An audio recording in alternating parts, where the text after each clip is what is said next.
सरल परिपथ का ये नेक्स्ट टॉपिक है। तो देखिए, जो वैद्युत परिपथ होते हैं अगर वो सरल परिपथ हैं तो उन्हें सॉल्व करना ईजी होता है। ओम के नियम की सहायता से हम लोग सॉल्व कर लेते हैं। लेकिन अगर परिपथ जटिल हो तब ओम के नियम से अगर हम कैलकुलेशन करते हैं तो कैलकुलेशन बहुत टिपिकल हार्ड हो जाता है।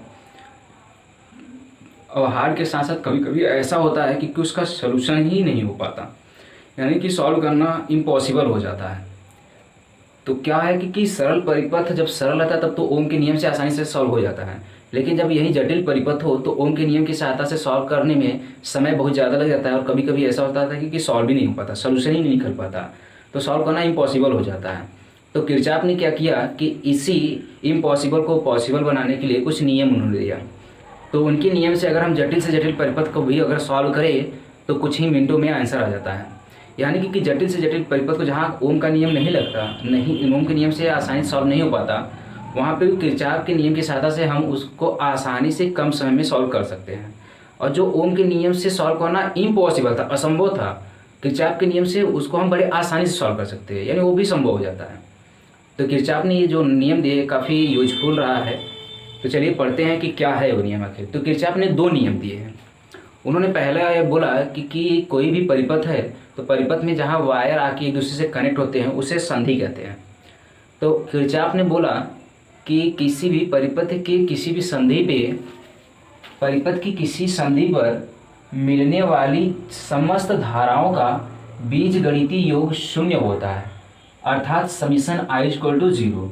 जब I = 0 था, I बराबर होता है dq/dt, dt जाके उधर मल्टीप्लाई होकर 0 हो जाता था, यानी dq = क्या मिला 0। तो ये किरचॉफ का प्रथम नियम है। किरचॉफ ने बोला कि अगर परिपथ में संधि है तो संधि पर जितनी धारा मिलेगी सभी धाराओं को जोड़ोगे, वो भी बीजगणितीय योग, यानी कि जो धाराएं संधि की ओर आ रही हैं उनको प्लस से दिखाएंगे और जो संधि से जा रही हैं उन्हें हम माइनस से दिखाएंगे। जब प्लस और माइनस के साथ उनको लिखेंगे तो पूरा रिजल्ट क्या मिलेगा 0। आसान भाषा में कहे तो जैसे ये धारा आया, मान लेते हैं 5 एम्पियर की धारा है, यहाँ से धारा आया 2 एम्पियर की, और एक ये वायर है, यहाँ पे कितना धारा जाएगा, मान लेते हैं कि ये 5 एम्पियर का धारा गया, यहाँ पे 7 एम्पियर। तो किरचॉफ का कहना ये था कि संधि मतलब जहाँ पे वायर आके कनेक्ट होते हैं, यहाँ पे 3 वायर आके जुड़े हुए हैं तो ये संधि हो गया। तो इस संधि पे जितनी भी धारा मिल रही है सबका बीजगणितीय योग क्या होगा, 0 होगा। बीजगणितीय योग मतलब कि जो धारा संधि की ओर आ रही है उनको प्लस से दिखाएंगे और जो धारा संधि से जा रही है उसको माइनस से दिखाएंगे। तो संधि पे कितनी धारा रही, 5 एम्पियर का प्लस 2 एम्पियर का, क्योंकि दोनों संधि की ओर आ रही है दोनों प्लस, और ये संधि से दूर जा रही है माइनस। अब इनको सॉल्व करोगे तो टोटल रिजल्ट क्या मिलेगा 0। यानी कहने का मतलब ये हुआ कि जितनी धारा संधि पे आ रही है उतनी ही धारा संधि से चली जाएगी, यानी कि संधि पर कोई भी धारा बचने वाला नहीं। संधि पे जितनी धाराएं आई उतनी फिर संधि से होके चलेगी। तो ये है किरचॉफ का प्रथम नियम। अगर संधि पे कोई भी धारा नहीं बचा, तो अगर संधि पे कोई धारा नहीं बचा मतलब संधि पे कोई आवेश नहीं है, यानी संधि पे जितना आवेश आया फिर संधि से उतने ही आवेश चले गए, मतलब आवेश का यहाँ पे कोई भी लॉस नहीं हो रहा है, कोई भी हानि नहीं हो रहा। तो आवेश का हानि नहीं हो रहा है मतलब जितना आवेश आया उतना चला गया। इसका मतलब यह हुआ कि किरचॉफ का जो प्रथम नियम है उसमें आवेश संरक्षित रहता है। ठीक, तो कोई पूछे कि किरचॉफ का प्रथम नियम किस संरक्षण के सिद्धांत पर आधारित है, तो आंसर होगा आवेश संरक्षण के सिद्धांत पर। यहाँ पे हमने दिखाया है dq = 0, d मतलब परिवर्तन की मतलब आवेश, आवेश में जो परिवर्तन है वो 0 है, मतलब आवेश परिवर्तित नहीं हुआ है, मतलब जितना पहले आवेश था उतना ही संधि के बाद भी आवेश है। तो यानी कहने का मतलब कि संधि पे कोई भी आवेश की हानि नहीं हुई है, यानी कि आवेश क्या रहता है, संरक्षित रहता है। तो ये किरचॉफ का प्रथम नियम है। इसको और अच्छे समझे तो जैसे यहाँ से 3 एम्पियर का करंट आया, यहाँ से 2 एम्पियर का करंट आया, फिर यहाँ से गया, यहाँ से आया, फिर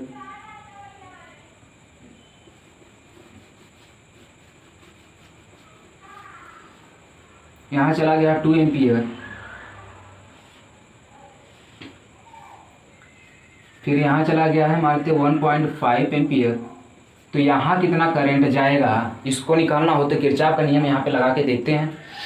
3 एम्पियर का करंट आ रहा है यहाँ पे, संधि एक यहाँ पे है, एक संधि यहाँ पे है, एक संधि यहाँ पे है, इसको भी बताना है कि कितना आएगा आंसर। यहाँ पे कितनी धारा यहाँ जा रही है, कितनी धारा यहाँ जा रही है, तो किरचॉफ का पहला नियम हम लोग लगा के बता सकते हैं। ये 3 एम्पियर की धारा यहाँ आया, 2 एम्पियर की धारा यहाँ आया, तो किरचॉफ बोलते हैं कि संधि पे जितनी धारा आ रही है उतनी ही धारा फिर संधि से होकर जाएगी। तो संधि पे कुल कितनी धारा आ रही है, 3 + 2 बराबर 5 एम्पियर की धारा यहाँ आया। तो रास्ता एक ही है तो 5 एम्पियर की धारा यहाँ चल जाएगी। किरचॉफ का नियम यही है कि जितनी धारा संधि पे आए उतनी ही संधि से फिर जाती है। तो 3 और 2 मिल के आ रहा है तो यहाँ से जाएगा कितना, 3 और 2 मिल के यानी 5 एम्पियर की धारा। तो ये हो गया 5 एम्पियर।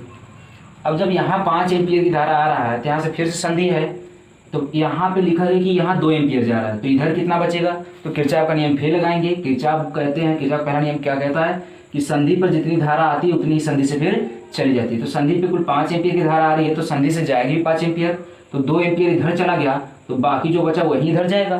तो 2 एम्पियर इधर चला गया तो बचा कितना, 3 एम्पियर, तो इधर कितना जाएगा, 3 एम्पियर। तो संधि की तरफ 5 एम्पियर का आया और जा भी कितना रहा, 3 और 2 मिलकर 5 एम्पियर चला भी गया। फिर यहाँ देखिए 2 एम्पियर जा रहा है, यहाँ से फिर संधि, तो इधर चला गया 1.5 एम्पियर, तो इधर कितना जाएगा, तो किरचॉफ का प्रथम नियम फिर से यहाँ पर लगाएंगे। संधि पे आने वाली धारा बराबर संधि से जाने वाली धारा। 2 एम्पियर की आ रही है और जा रहा है 1.5 एम्पियर, 1.5 एम्पियर, तो बचा कितना 0.5 एम्पियर, तो वो इधर चला जाएगा। तो ये आंसर कितना हो जाएगा, 0.5 एम्पियर। तो संधि की ओर आने वाली धारा बराबर संधि से जाने वाली धारा, 3 और 2 मिलकर 5 जगह। फिर संधि की ओर आने वाली धारा बराबर संधि से जाने वाली धारा, तो 2 धाराएं जा रही है तो 5 आ रहा है, तो 2 अगर यहाँ गया तो बचा 3 यहाँ से जाएगा। फिर 2 एम्पियर यहाँ धारा आ रहा है, 1.5 एम्पियर इधर चला गया, तो इसमें कितना जाएगा, जितना बचेगा 0.5 एम्पियर। तो ये किरचॉफ का प्रथम नियम है।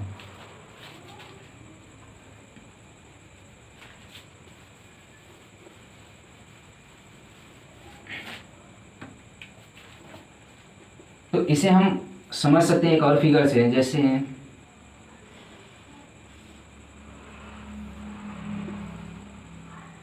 ये मान लिया हमने कि I1 धारा जा रहा है, ये I2 जा रहा है, ये I3 जा रहा है। फिर संधि पे मिलने के बाद फिर संधि से बाहर जा रहा है I4 और यह भी जा रहा है I5 जा रहा है। ओके, तो यहाँ पे किरचॉफ का प्रथम नियम लगाएंगे। तो किरचॉफ बोलते हैं कि संधि पे मिलने वाली समस्त धारा का बीजगणितीय योग 0 होगा। तो यानी बीजगणितीय मतलब कि जो संधि की ओर जा रहे हैं उनको प्लस से लिखाओगे, जो संधि से बाहर जा रहे हैं उसको माइनस से लिखाओगे। तो यहाँ पे I1 संधि की ओर जा रहा है तो ये प्लस, I2 भी संधि की ओर जा रहा है तो ये भी प्लस, I3 संधि की ओर जा रहा है तो ये भी प्लस। अब I4 संधि से बाहर जा रहा है तो माइनस, I5 भी संधि से बाहर की तरफ जा रहा है तो भी माइनस, और कुछ नहीं बचा तो किरचॉफ बोलते बराबर क्या लिखना है, 0। अब ये दोनों माइनस है, उसको राइट साइड भेज देंगे तो हो जाएगा प्लस, तो I1 + I2 + I3, ये उधर चला जाएगा तो क्या हो जाएगा, +I4 + I। ये अब देखिए I1 I2 और I3 जो है फिगर में देखिए I1 I2 और I3 ये संधि की ओर जा रहे हैं, तो ये संधि की ओर जा रहे हैं, यानी ये संधि की ओर जाने वाली कुल धारा है। और यहाँ पे I4 और I5 दोनों मिलके संधि से दूर जा रहे हैं, यानी संधि से होकर जाने वाली धारा बराबर है संधि पर आने वाली धारा। तो यानी आप किरचॉफ के प्रथम नियम को इस प्रकार लिख सकते हैं, संधि पर मिलने वाली यानी संधि पर आने वाली कुल धारा यह बराबर किसके, संधि से जाने वाली कुल धारा।